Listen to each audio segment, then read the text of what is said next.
صحابی ہیں، جنگ ہو رہی ہے، نماز کا وقت ہو جاتا ہے، نماز کے وقت ہی میں ابو داؤد شریف کی روایت ہے ایک تیر آتا ہے اور تیر آتے ہی ان کی پیٹھ میں لگتا ہے. اور سوچو تیر کسی کی پیٹھ میں لگ جائے اور نماز کے اندر لگ جائے. لگی، ہاتھ بندھے ہوئے ہیں، تیر پیچھے لگتا ہے، خون بہنے لگتا ہے اور ٹپکنے لگتا ہے، لیکن انہوں نے قرآن پڑھنا بند نہیں کیا، پوری نماز پڑھ لی. جب سلام پھیرا، السلام علیکم ورحمت اللہ، السلام علیکم ورحمت اللہ. لوگ ان کے پاس آئے، صاحب یہ کیا کیا تم نے؟ اتنا خطرناک تیر آدھے سے زیادہ تمہاری پیٹھ میں گھس گیا، خون سے پوری چٹائی بھیگ گئی، تمہارا کپڑے لہولہان ہو گئے اور تم نماز میں مصروف ہو. اس صحابی نے جواب دیا، جب میں نماز پڑھ رہا تھا اللہ کی قسم میری پیٹھ میں کب تیر لگا مجھے پتا ہی نہیں چلا، اس لیے کہ میں سورہ کہف کی تلاوت کر رہا تھا اور سورہ کہف کی تلاوت کرتے ہوئے مجھے اتنا مزہ آ رہا تھا، اتنا انجوائے مل رہا تھا، سورہ کہف کی تلاوت نے مجھے تیر کی تکلیف بھلا دیا، مجھے پتہ ہی نہیں چل رہا ہے کہ مجھے تیر لگا ہے. یہ تو تم ابھی بتلا رہے ہو کہ مجھے تیر لگا ہے، اب دیکھ رہا ہوں کہ یہ خون لے، مجھے تو احساس ہی نہیں ہوا. غور کیجئے کتنا بڑا خطرہ تھا تیر کا لگنا، اور ان کو پتہ ہی نہیں، کیونکہ وہ نماز کی گود میں تھے، نماز کی آغوش میں تھے. سوچو میرے پیارے ساتھیو، آج ہماری بھی نمازیں ہیں، ہم پڑھتے ہیں اور ایک چھوٹا سا مچھر کاٹ لے تو ہم جلدی سے گال مسلنے لگتے ہیں، مچھر مارنے لگتے ہیں، اس لیے کہ ہمیں قرآن کی تلاوت میں مزہ ہی نہیں آتا ہے. وہ کہہ رہے ہیں کہ ہم ایسے سورہ کہف پڑھ رہے تھے، سورہ کہف کی تلاوت میں مجھے اتنا مزہ آ رہا تھا، اتنا انجوائے آ رہا تھا کہ مجھے پتہ ہی نہیں چلا کہ مجھے کب تیر لگا. یا ایھا الذین آمنوا استعینوا بالصبر والصلاۃ، اے ایمانو والو تم صبر اور نماز کے ذریعے اللہ سے مدد مانگو، صبر اور نماز کے ذریعے اللہ سے مدد مانگو، صبر اور نماز کے ذریعے صبر کرو اور نماز آغوش میں آ جاؤ نماز کے. اور جب تم مانگو تو اللہ جب نماز پڑھو گے تو اللہ تمہاری سب سنے گا. ہاں ایسا بھی ہو سکتا ہے کہ نماز کے بعد تم کچھ مانگ رہے ہو اور اللہ نہیں دے رہا ہے، یہ ہو سکتا ہے، تو اس میں گھبرانا نہیں چاہیے. نماز بھی پڑھ رہے ہو، دعا بھی مانگ رہے ہو، یا ربی یا ربی یا ربی، اللہ مجھے یہ دے، مجھے یہ دے، مجھے یہ دے، لیکن نہیں مل رہا ہے. اس کا یہ مطلب نہیں کہ آپ کی نمازیں قبول نہیں ہو رہی، اس کا یہ بھی مطلب نہیں کہ اللہ آپ سے ناراض ہے. کبھی ایسا مت سوچنا. نہیں دے رہا ہے تو وہ جانتا ہے کہ کیوں نہیں دے رہا ہے، اس کی مرضی ہے، اسی میں بھلائی ہو سکتی ہے.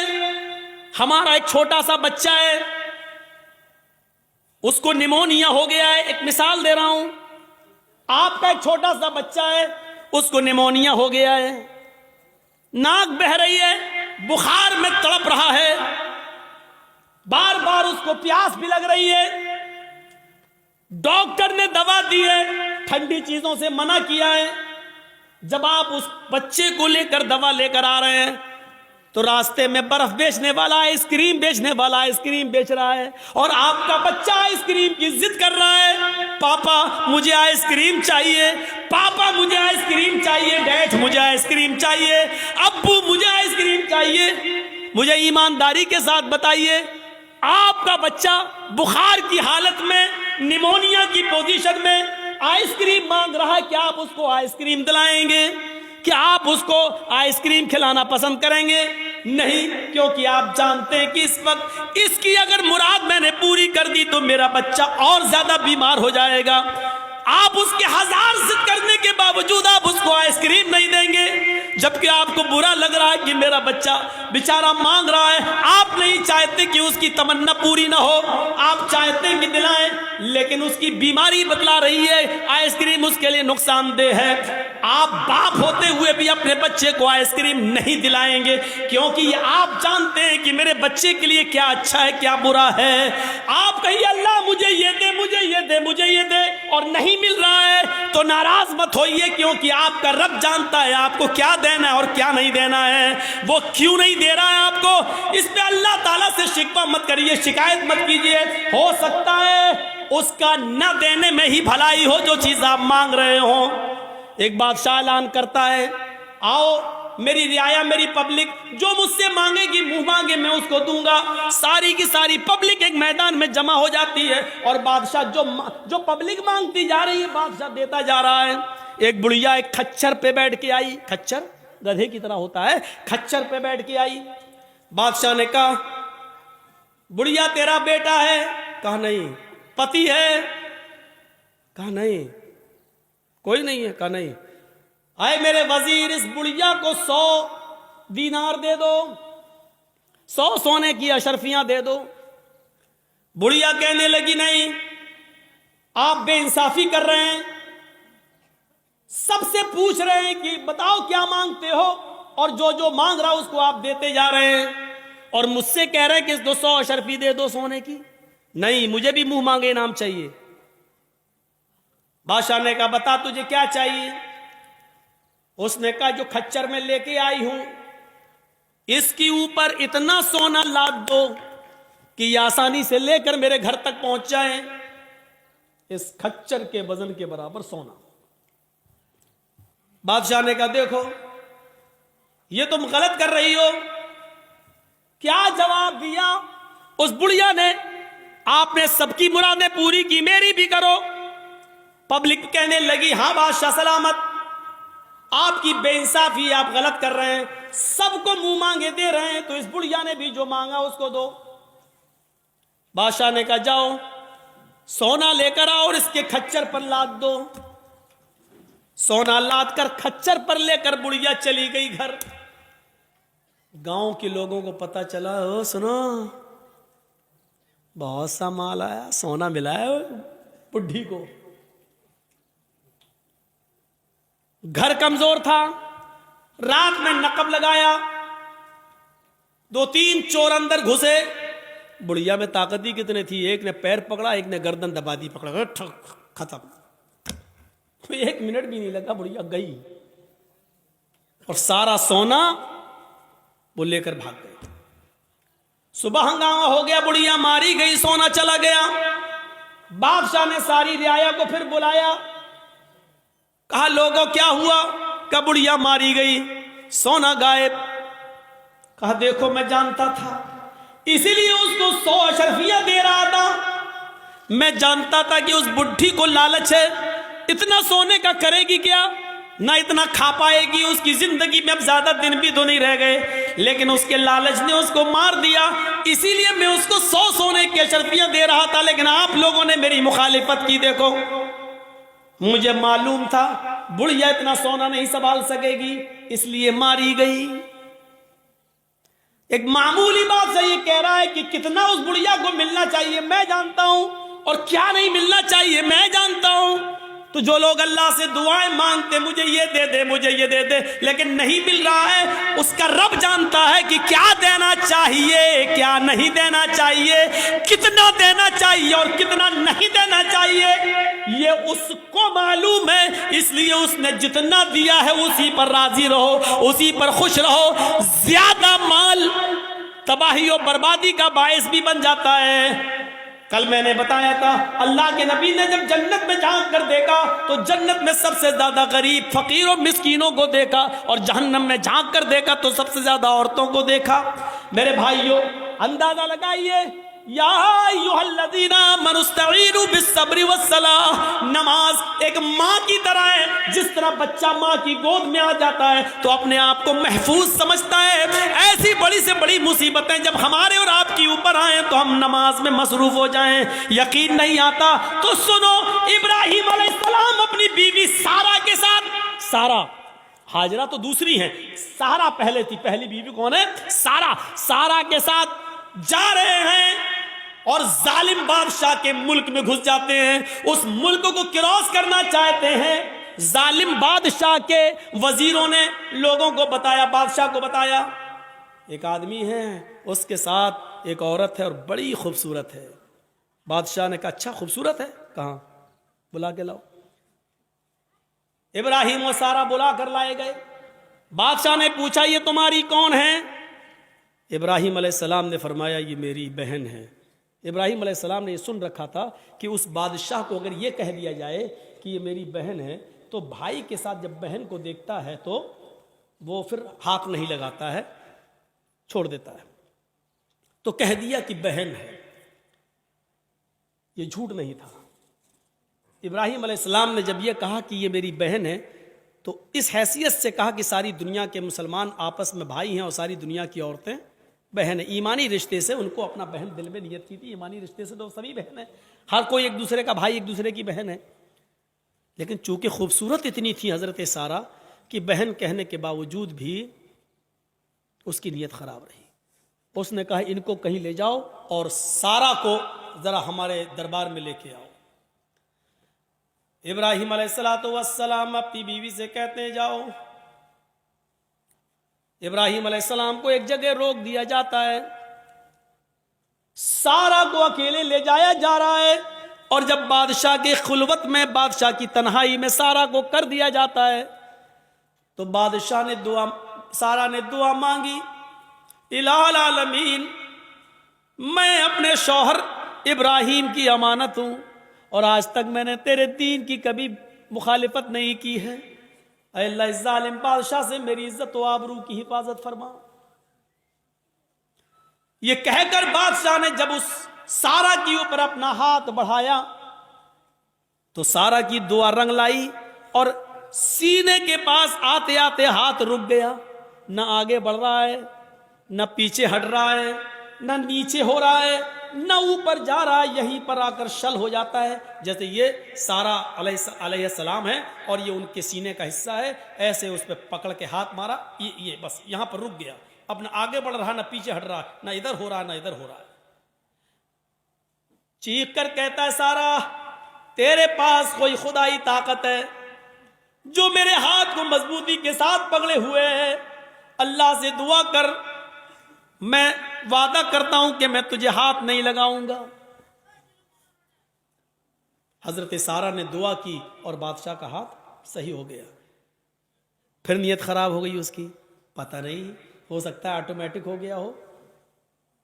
اس نے دوبارہ ہاتھ بڑھایا تو دوبارہ پھر ہاتھ وہیں پر رک گیا، حضرت سارہ کے تھوڑا پاس،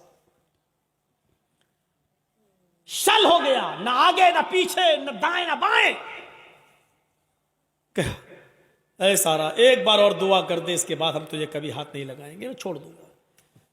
اس نے پھر دعا کر دی، اللہ اس کو ٹھیک کر دے، صحیح ہو گیا۔ لیکن کہتے نا اتنی خوبصورت تھی کہ اس کا دل مطمئن نہیں تھا۔ تیسری مرتبہ اس نے پھر بد عہدی کی اور پھر ہاتھ بڑھایا، پھر ہاتھ شل پڑ گیا، آگے نہیں بڑھا۔ کہتا ہے کہ میں قسم کھاتا ہوں اپنے رب کی، جس کو وہ رب مانتا تھا، میں اپنے معبود کی، اپنے خدا کی قسم کھا کے کہتا ہوں اب ہاتھ نہیں لگاؤں گا، مجھے آخری بار معاف کر دے اور دعا کر۔ سارہ نے پھر دعا کی، اس نے چھوڑ دیا اور اپنی لونڈی جانتے ہو، خادمہ، خدمت کرنے والی، جو اس بادشاہ کی لونڈی تھی، خادمہ، خدمت کرنے والی، ہاجرہ، اس نے وہ لونڈی سارہ کو دے دی کہ یہ تم لے جاؤ اور یہ تمہارے راستے میں کام آئے گی، اس کو میں تمہیں دے رہا ہوں بطور گفٹ۔ حضرت سارہ جب ہاجرہ کو لے کر آئیں تو پوچھا کہ میرے شوہر ابراہیم کہاں ہیں؟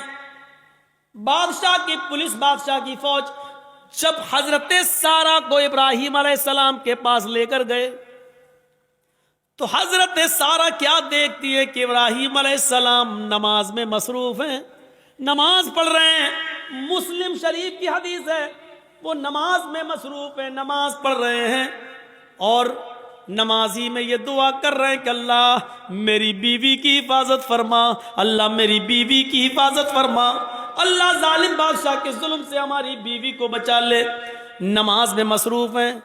میرے بھائیوں، جب سارا کے اوپر مصیبت آئی اور ظالم بادشاہ نے جب ان کو پکڑا اور اپنے آغوش میں لینا چاہا تو ان کے پتی ابراہیم علیہ السلام نماز کے اندر گر جاتے ہیں، نماز میں مصروف ہو جاتے ہیں، نماز پڑھنا شروع کر دیتے ہیں۔ غور کیجئے، جب کسی کے اوپر مصیبت آئے تو اس کو نماز کے اندر نماز پڑھنا چاہیے، اس کو نماز کے اندر اللہ رب العالمین سے دعا کرنی چاہیے، کیونکہ نماز ایک ماں ہے، آپ کو اپنی آغوش میں لے لے گی، اور جب آپ نماز کی آغوش میں آ جائیں گے تو سارے خطروں سے محفوظ ہو جائیں گے، سارے خطروں سے آپ الگ ہو جائیں گے، پھر کوئی خطرہ نہیں رہے گا، ٹل جائے گا وہ خطرہ۔ آپ کو یاد ہوگا صحیح بخاری کی روایت ہے، بنی اسرائیل میں ایک نوجوان تھا، نام تھا اس کا جریج، بہت نیک عبادت کرنے والا، بڑا اللہ والا، بڑا نمازی۔ ایک بار حضرت جریج نماز کے اندر مصروف تھے، نماز پڑھ رہے، اور ان کی ماں کو کسی چیز کی ضرورت پیش آ گئی تو جریج کو آواز دینے لگی، آئی جریج کہتے ہیں اللہ میں نماز میں ہوں اور پیچھے میری ماں آواز دے رہی ہے۔ جریج یہ کہتے ہیں اللہ میں کیا کروں، میں نماز میں اور میری ماں پیچھے آواز دے رہی ہے۔ پھر اس نے تیسری آواز دی جریج، لیکن جریج نے کوئی جواب نہیں دیا، وہ نماز پڑھتے رہے۔ چوتھی بار جریج کی ماں کے منہ سے یہ جملہ نکلا، جریج تو نے میری آواز سن کر بھی انسنا کر دیا۔ آئے اللہ جریج اس وقت تک نہ مرے جب تک کہ وہ کسی بدکار عورت کا منہ نہ دیکھ لے۔ آئے اللہ جریج کو اس وقت تک تو موت مت دینا جب تک کہ جریج کسی بے شرم و بے حیا عورت کے ساتھ ہم بستری نہ کر لے، اس کے ساتھ زنا نہ کر لے۔ ماں کی بد دعا تھی، ماں یہ بد دعا دے کر چلی گئی۔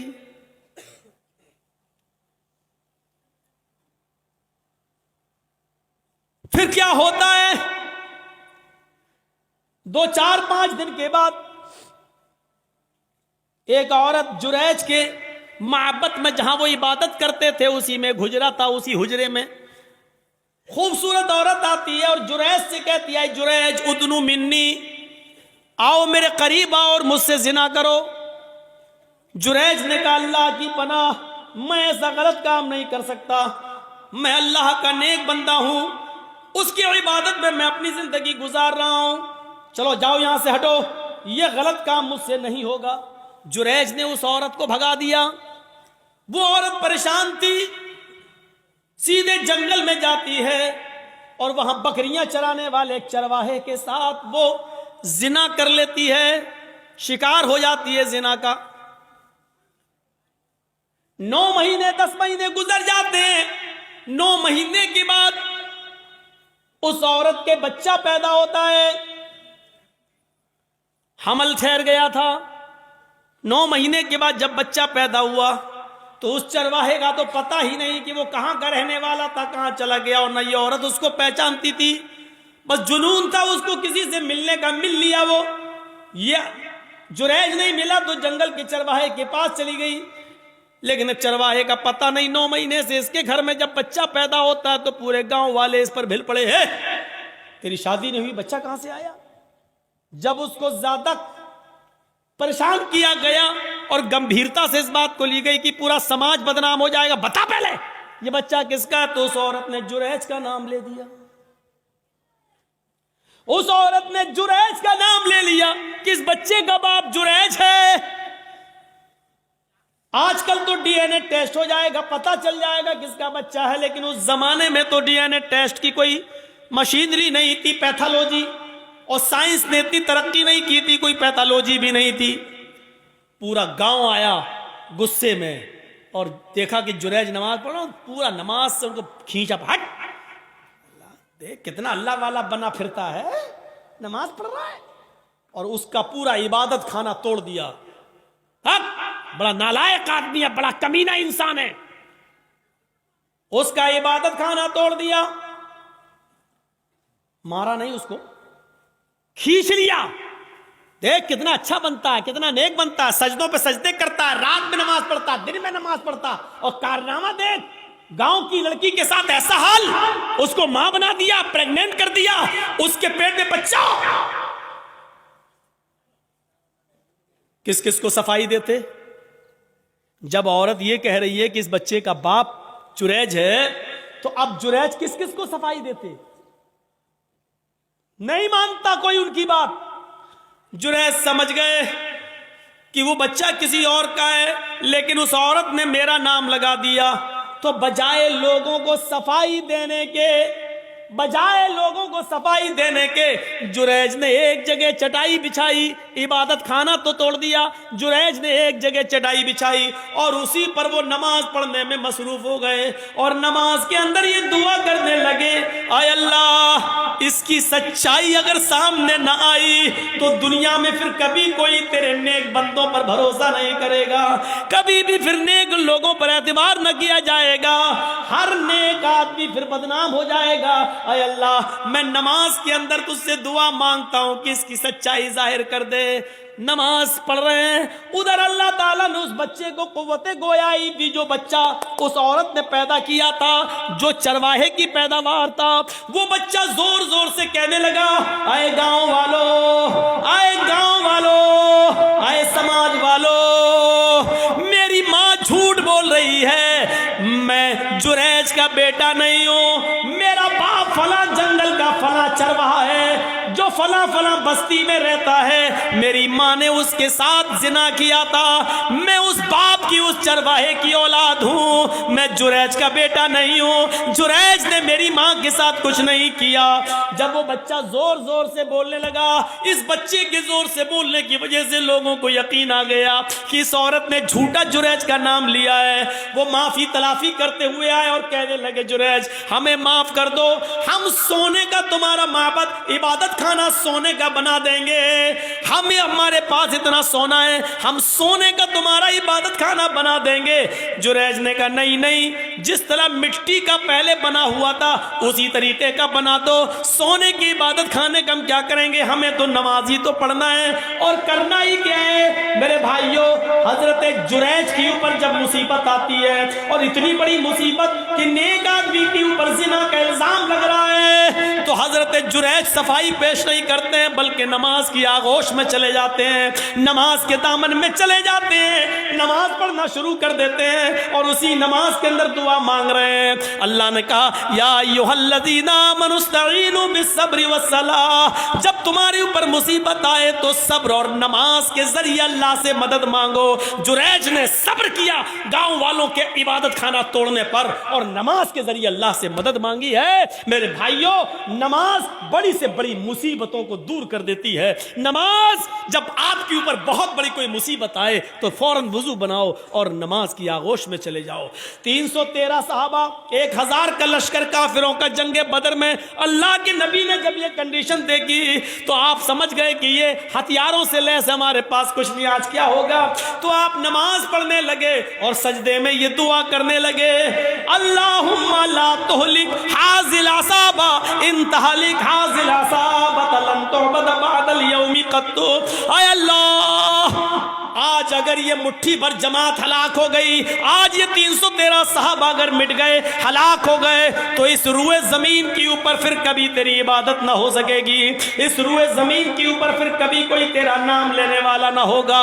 اے اللہ، ان 313 صحابہ کی حفاظت فرما، یہ 1000 کافروں کا لشکر ہے۔ دیکھیے نبی پر مصیبت آئی، 1000 کا لشکر ہے جو صحابہ کو مارنا چاہتا ہے۔ جب یہ مصیبت آئی تو نبی نے نماز پڑھنا شروع کر دی، اور نماز ہی کی حالت میں آپ یہ دعا کر رہے ہیں، اے اللہ اگر آج یہ 313 مٹ گئے، برباد ہو گئے، لن تعبد بعد اليوم، تو آج کے بعد کبھی تیری عبادت نہ ہو سکے گی، کبھی تیرا نام نہیں لیا جائے گا۔ اور آپ دیکھ لیجئے میرے بھائیوں، جتنے لوگوں کو اللہ کے نبی کے زمانے میں صحابہ کرام کو پھانسی پر لٹکایا گیا یا ان سے کہا گیا کہ تمہاری گردن کاٹی جائے گی، اڑائی، بتاؤ آخری تمنا کیا ہے؟ تو ان لوگوں نے آخری تمنا جب بتائی تو یہ نہیں کہا مجھے میری ماں سے ملوا دو، یہ نہیں کہا مجھے میرے باپ سے ملوا دو، یہ نہیں کہا مجھے میرے بیوی سے یا بیٹے سے ملوا دو۔ جب ان سے پوچھا جاتا تمہاری آخری تمنا کیا ہے تو وہ کہتے مجھے 2 رکعت نماز پڑھنے کی مہلت دے دو، مجھے 2 رکعت نماز پڑھنے کا موقع دے دو بس۔ اور وہ ہلکی نماز پڑھتے 2 رکعت، تاکہ دشمن یہ نہ سمجھے کہ میں لمبی نماز اس لیے پڑھ رہا ہوں تاکہ موت سے بچ جاؤں یا موت کے ڈر سے میں لمبا کر رہا ہوں۔ وہ چھوٹی چھوٹی اور ہلکی ہلکی نماز پڑھ لیا کرتے تھے۔ نماز مصیبتوں کو اور پریشانیوں کو دور کرتی ہے میرے بھائیوں۔ جب آپ کے پاس کوئی مصیبت کوئی پریشانی آئے فوراً نماز کی آغوش میں چلے جاؤ، اور نماز کے بعد یا نماز میں دعا مانگو اللہ تعالیٰ سے کہ بار الہ تو ہماری خطاؤں کو معاف فرما دے، بار الہ اس مصیبت کو تو ہمارے اوپر سے ہٹا دے اور دور کر دے۔ میرے بھائیوں، نماز انسان کے لیے ویسے ہی ہے جیسے ماں کی گود بچے کے لیے ہے۔ بچہ جب ڈرتا ہے تو ماں کی گود میں آتا ہے تو اپنے آپ کو محفوظ سمجھتا ہے۔ آپ جب نماز پڑھیں گے تو اپنے آپ کو محفوظ سمجھیں گے۔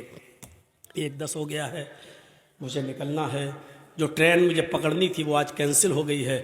میرے بھائیوں، میں نے بر وقت فلائٹ کا ٹکٹ کلکتہ سے نکالا ہے، مجھے لکھنؤ جانا ہے اور کلکتہ تک بھی مجھے 8 بجے تک پہنچنا ہے۔ اس لیے ہم اللہ سے دعا کرتے ہیں کہ بار الہ تو ہماری خطاؤں کو معاف فرما دے، گناہوں کو بخش دے، جمیع مسلمانوں پر رحم فرما، ہم سب کو پکا سچا نمازی بنا دے۔ اللہ جب مصیبتیں آئیں تو نماز کی آغوش میں ہمیں جانے کی توفیق عطا فرما، ہمیں نماز پڑھنے کا عادی بنا دے، اور نماز ہمارے جسموں میں ایسے سرایت کر دے جیسے ہمارے جسم میں روح ہے تو ہم ہیں، روح نہیں تو ہم نہیں، ایسا ہی نماز ہمارے لیے بنا دے۔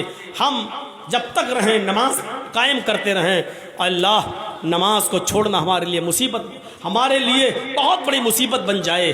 جب نماز ہم چھوڑیں تو یہ لگے کہ جیسے ہماری جان چلی گئی ہو۔ اللہ جب تک تو ہمیں زندہ رکھ، اسلام پہ زندہ رکھنا، اور جب ہمارا خاتمہ ہو تو ایمان پر ہمارا خاتمہ فرمانا۔ وما علینا الا البلاغ المبین، وآخر دعوانا ان الحمد للہ رب العالمین۔ السلام علیکم ورحمۃ اللہ وبرکاتہ۔